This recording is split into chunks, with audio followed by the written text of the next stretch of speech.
Hi y'all, welcome to the Craft Table Podcast. My name is Tori. You can find me or reach me through either the Instagram app or the Making app at the Craft Table Podcast, or you can shoot me an email at thecrafttablepodcast@gmail.com. I'm really responsive and I'm happy to answer any questions you might have, or just want to chat about a project that's come up, or just about anything. You can reach me there. I am recording this on a day that isn't Tuesday, so it might be a little odd, but I will be posting this on Tuesday, and that's because my best friend is coming to visit, so I will not be recording during that time, and I figured I would record in advance because I actually have a lot to share, which is kind of shocking. So I'm a little bit the time difference is it's throwing me off just a little bit because I'll most definitely not be on any of the things I'm on by Tuesday, but here we are. So just to get us started, I have been spinning. I went ahead and was not patient enough, like I said last week, to spin up a third bobbin. So I'm actually spinning my first and second bobbin. I'm plying them right now. I'm going for a high single, high twist ply. That should help eliminate some neps and a lot of pilling, because it's not going to be as soft, but it's still pretty soft yarn. So I'm hoping with the higher twist and the higher twist angle and the higher ply twist, that it won't pill as aggressively as I think it might because of the micron count. So there's to hoping for that. But I did start. I am looking at the bobbin now. I'm almost halfway on a single bobbin, and I still am pretty full on the two bobbins that have my singles, so I have a feeling I'm going to be filling up a couple bobbins before I run out of my singles, but I'll share as I take it off the wheel with you guys. Other than that, I actually have quite a bit of news for like handspun stuff. I know that I told you, let me just grab it. I know that I told you a couple episodes ago that I would not be finishing my Nordiska because it needed the neckband and I was being lazy. And then my sweet friend Roberta was like, maybe you should finish it. And so I actually did. It's still got all of its ends, but they're woven in, and I added a neckband. So it's there. It's official. It's done. Here it is in all its glory. There's the front. Back isn't too different. And thankfully with the blocking, Targhee Superwash grows like a weed. Superwash in general grows like a weed when you block it and wash it, but the fiber content in the sweater is all non-superwash, so I wasn't expecting too much of growth, and I didn't really get that, but I was able to block out my sleeves a little bit more, particularly in the shoulder area. So there's a little bit more length and room there, and particularly in the color work, it's not as bunched up together, and it's a little bit more spaced out. So I haven't tried it on again, but I'm hoping that means that the sleeves aren't bunched like right here, but they're a little bit further, more like a 3/4. If not, I do have extra yarn and I could add length, but to the sleeves, I don't know if I have the heart to do it. I don't know if I do or not. All of those ends that I had to weave in all at once was really rough last night. I just was like, I'm not a fan of past Tori right now as I was weaving in the endless ends. So we'll see. I don't know. I'm not going to be wearing it anytime soon because it is very much we're hitting spring now and we're going to be into summer before we know it. So I won't be wearing it. Maybe in the mornings when it's still cooler, but doubtful. I don't think I'll be wearing it. So it'll go from here, it's gonna go straight into my sweater drawer that I have upstairs in my room, and it'll be done for the season. But it is finished and I don't have to think about it. And Roberta, it's done. It is off the needles completely. I just have to trim in some ends, but that can wait. I am a little lazy about trimming in those ends after weaving. Oh, I'm so sorry. After weaving them in last night, so we'll see. I'm just gonna put this to the side. But with that done, I finished another thing, which I'll talk about a little bit later. But once I finished this guy, I immediately cast it on my handspun, my second handspun sweater project. Now this one, I've talked in depth about the yarn with you. I spun it with my first fleece, spun it 3-ply, traditional 3-ply, I should say. I got quite a significant amount out of the 3.5 pounds that I purchased, so I feel pretty good about that. And I spun up the colorwork skein for it, and I will show you now what those look like. But here is the natural color, here's the colorwork, so that's these two here. It's pretty solid color on the outside, but as I zoom in, you can kind of see those,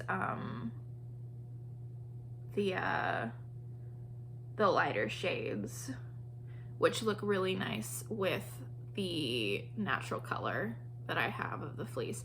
And these are they are almost 4 ounces each, so I got pretty good yardage out of my braids, or the single braid and then the fleece. So I'm pretty impressed. However, my only concern is that my fleece yarn still has quite a bit of lanolin in it, and it's been a little hard to get it moving on the needles. But I think once I have enough stitches on my needles, it'll even out a little bit more. But as of right now, it's been a little hard on my hands, particularly my left hand and in my wrist area. It's been a little rough to try and take a lot of time to knit it up. But I did get started, and I will show you on the, it's a top-down sweater. It's the Azor sweater. But I did get started. Hold on, sorry. I've got so many ends and whatnots. But I got started. Not a lot. Can't see a whole lot. But it started. And I'm using my brand new... Ooh, hold on, I want to show this to you because it's really pretty. I am using my brand new stitch marker from Hello Lavender, the Mushroom Club, and it matches really, really well with the color work here.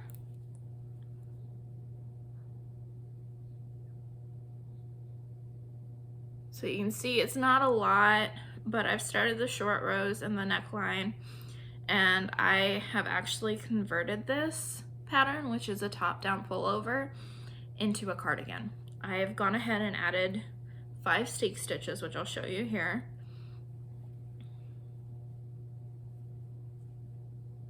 With more of my Hello Lavender stitch markers.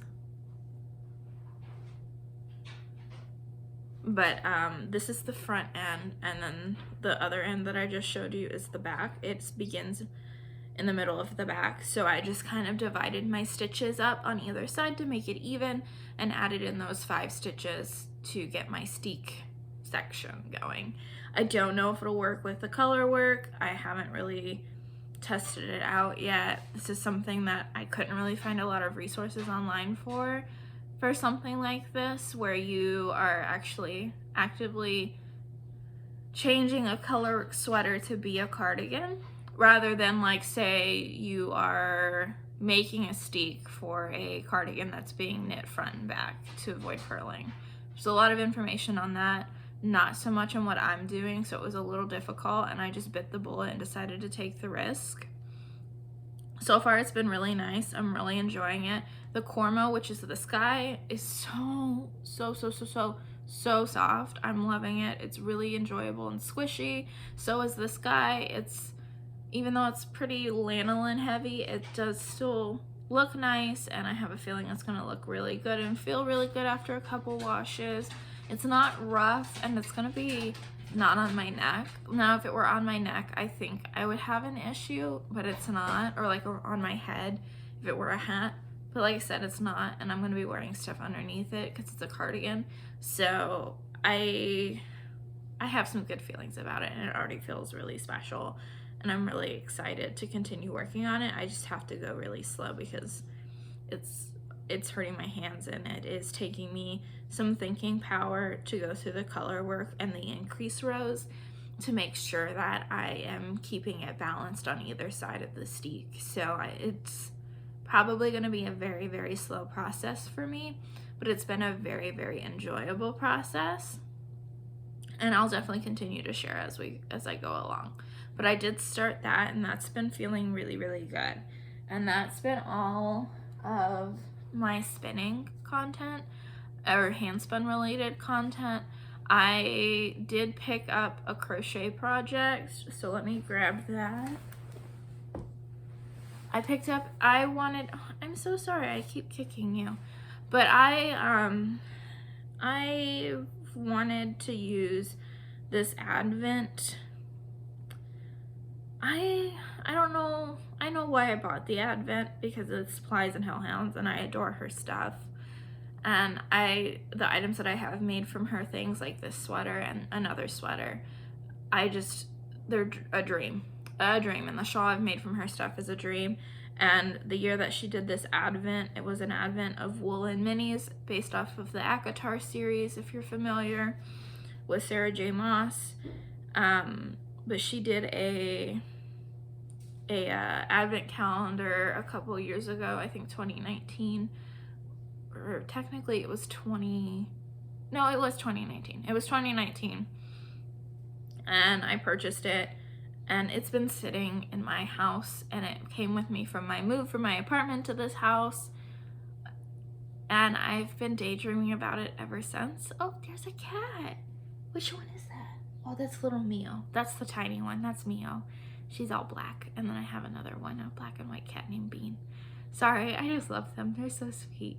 But yes, you might see them run up and down the steps. That's one of their favorite activities, especially when they play together. But back to what I was talking about. The Advent of woolen minis. I've been wanting to do something with this project forever, and I've actually started several crochet things and ripped it out and redid it and ripped it out.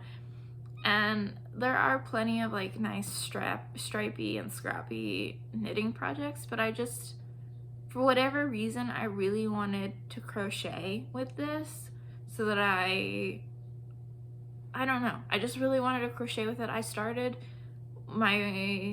The first thing I ever started was actually crocheting when I was a teenager, so that was my first love, and I kind of wanted to go back to that. And so I finally caked up all of the mini skeins last night after blocking and weaving in the ends on my Nordiska, and I have started a granny square cardigan pattern. It's a UK pattern, so I had to buy the US version, because I don't know if you know this or not, but UK and US use the same terms for crochet, but they're different. So I made sure I found a pattern that had very specifically labeled the US terms instead of UK. It's not that hard to tell the difference or know the difference, but at the same time, I just didn't want to have to think about it, and I didn't want to have to constantly check myself, because single crochet and double crochet in the UK, a double crochet means a single crochet in the US, and a treble crochet stitch there means technically a double crochet here.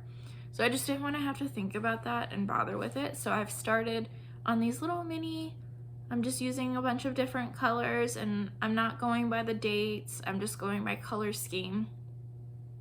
And hopefully I will have enough to make a cardigan, a granny square cardigan. And once I get closer to that, or I have more, I'll share with you. But I've started that just to give my wrist a break if I can't knit or I can't really think and focus on my handspun knit, because I want to make sure that looks good and I don't want to have to rip it out. Like, I want to take my time with that, so I've started another project. I have not continued on my mug rug. I do have an idea in mind for a bag to make for my crochet stuff out of English paper piecing, but I haven't started that yet. I don't know if I will or when I will, but that's on my mind. But I want to finish my mug rug first, but I haven't done anything with that. I did, like I said, I finished this guy. It's kind of hard to see on camera, but it's the So Summer crop or So Summer shirt. I can't remember, but it's Jessie May, and as you can see, the neckline is pretty big and it does slide down my shoulders. So I'm probably going to pick up an I-cord bind off just to kind of pull it in a little bit. I do have just barely enough yarn for that. I don't have enough yarn to do this yarn. I don't have enough yarn to do another folded hem like it's suggested in the pattern, but I do have enough to do an I-cord bind off. So I'll probably go back after Maryland Sheep and Wool and do that. Or maybe before, who knows. I'm kind of like all over the place with my crafting. So I did finish this. It was a slog towards the end, and I think it was because I had a self-imposed deadline, so I was no longer enjoying the process. It became a product, and I am not a product knitter.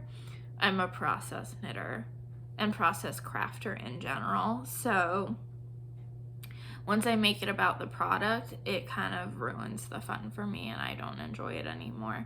And that was on me, but the pattern was very well written. The construction was really fun and interesting. I genuinely enjoyed this project. I definitely will probably be giving Jessie May designs another look towards tops and things like that.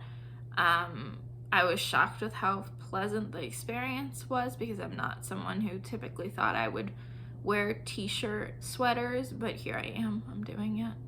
And I'm loving it, and I've worn this a couple times now since finishing it, like Monday, I think. Monday or Tuesday. I think right after I spoke with you last is when I finished it that night. So I stayed up and finished it. So I'm very happy with it. It's very comfortable. The BFL Silk blend, the silky base, which Plies and Hoe Hounds has, which I made this out of the previous yarn engagement colorway. It's divine. It's divine. I already am thinking about wanting to cast on more shirts and more cardigans out of this base. I need to not do that because I've kind of been spending a lot lately.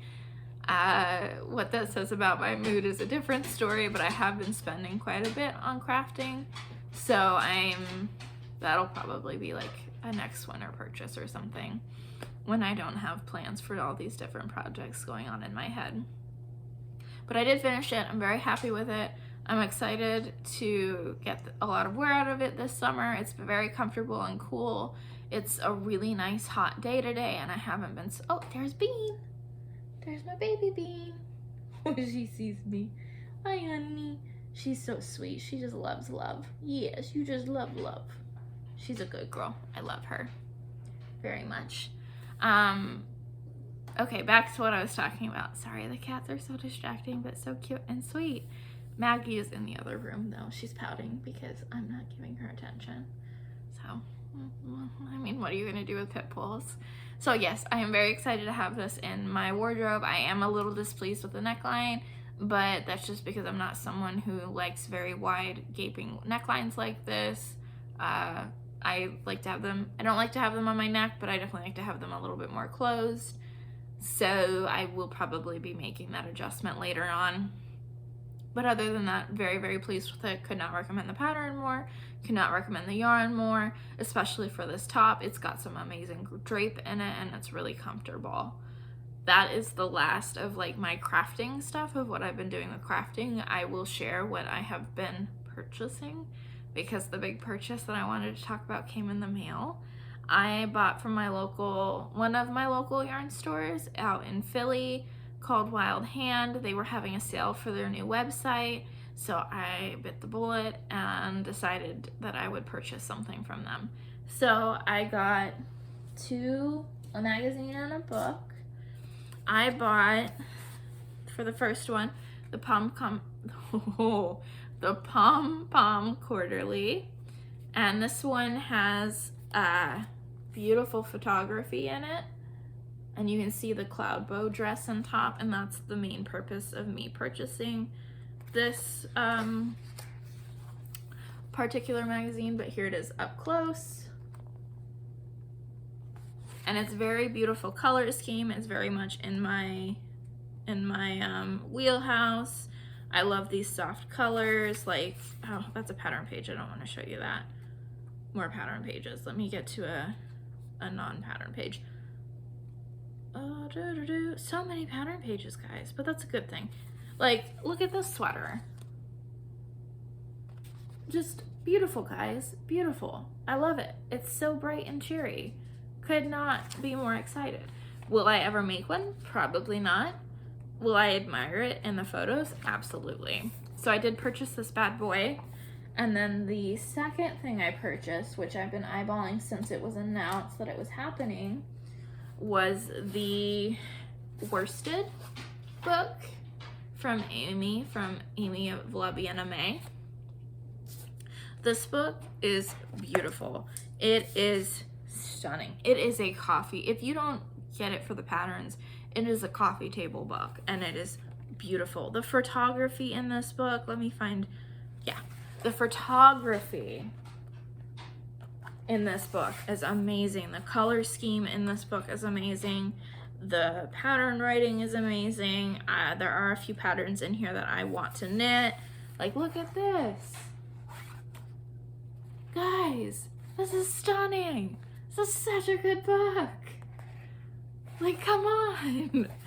I am a hoarder of books. That's one of my collections. It's probably because I got a library degree and worked in libraries. It's got my heart.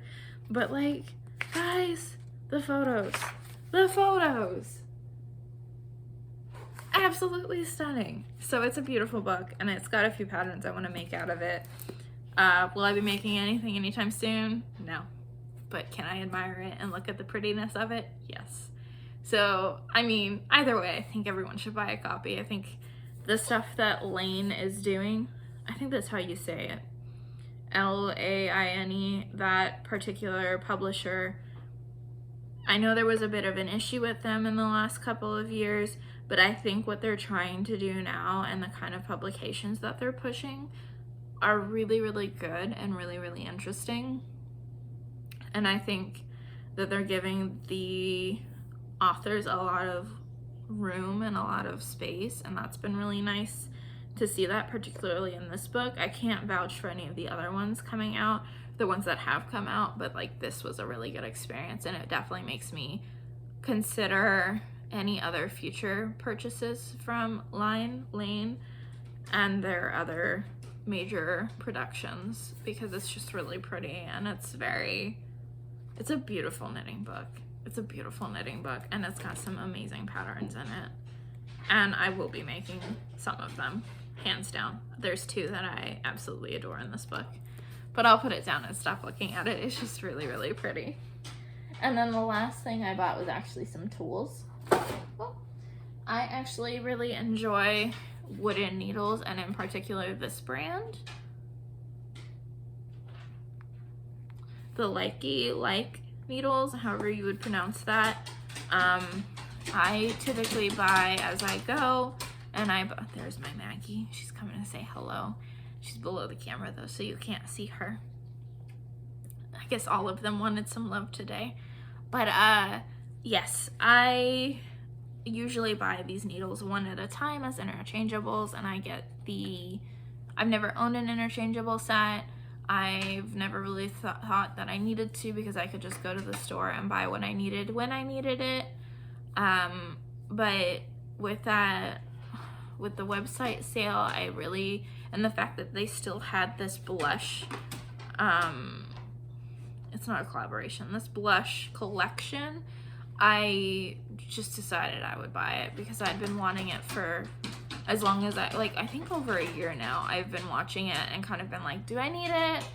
Do I? No, I don't. Oh, but it's so, like, I've just been going back and forth. And so I finally decided that I would just do it while I was getting those books. So this is what it looks like. It's really, really pretty. I love the needles. They're very smooth. I've already used them, as you can see, in my Handspun project, and also to pick up the button band of my Radisca. Like, they're very smooth and very pretty needles. There's a different little pouch with all of the extra cords and stoppers and extenders and whatnots. So that's been really nice. I love the case. It's a very nice texture, very smooth. And I don't typically go for hot pink. I actually don't like hot pink, but this brings me a lot of joy. I guess this is the exception. It just brings me a lot of joy. Like, it's so easy and compact. Oh, I should say I got the 3.5 needles because I like to do sleeves. And so that makes on 16-inch cables for larger sweaters. So that makes it easy for me. The 5-inch needles were sold out, and also it makes it harder to do the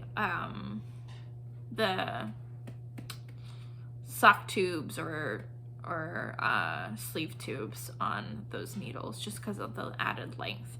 So I did get that. I really enjoy it. It's very pretty. I'm glad I spent the money. I'm glad I finally convinced myself to just go ahead and do it. It's definitely worth it if you're thinking about it. I know there's a few collections outside of the standard interchangeable set roaming around from this brand. If you do like wooden needles and you like the smoothness of metal needles, this is a happy medium, I think, and it's really enjoyable and pretty. So when you have pretty tools, it's nicer to work with your stuff and with your hands. I definitely am a big proponent of having things that make you happy and bring a smile to your face and add some extra little joy to what you're already doing, even if it might seem silly to others. I think it's a really important thing to invest in, especially if it's something you use every day, or it's something that you're going to be using pretty consistently in your life, like knitting needles if you're a knitter. So I would recommend it. But that was my last purchase. I have a few other purchases coming in the mail that I'll share with you guys. And then next week, of course, is Maryland Sheep and Wool, and I have plans to buy there, so I'll share what I get then as well. But as of right now, that's it. I don't have anything else on the needles or crafting or what have you. I am just kind of enjoying the slowdown after finishing so many things, and just kind of taking my time and pacing myself and getting back into spinning a little bit more, especially now that I am plying, which has been really nice. I'm looking forward to seeing what that skein looks like and what it feels like after it's been washed. I don't really have anything else planned. I'm hoping to get more of those crochet granny squares done. I would be curious to know if there's anybody else who like does multiple crafts like I do. Do you knit and crochet? Do you know how to do both? I wonder how many people actually know how to do both, or learned one or the other, or now go for one craft over the other. If you have, I'd love to hear it in the comments down below. But other than that, I don't really have anything. It's been a really beautiful Saturday. The weather's great. I hope you guys get to enjoy the weather where you're at, and you get to enjoy some nice and peace and quiet. Well, and hear maybe the birds singing. That's always lovely. It's been pretty frequent here. I live in a quiet little town, and I also live in an area with plenty of wildlife, so I hear the birds all the time, and it's very lovely. So I hope you get to hear some pretty birds wherever you're at, and that you get to take some time for yourself to just relax and be kind and gentle. I will be talking to you guys next week. I hope you have a wonderful rest of your week. Bye.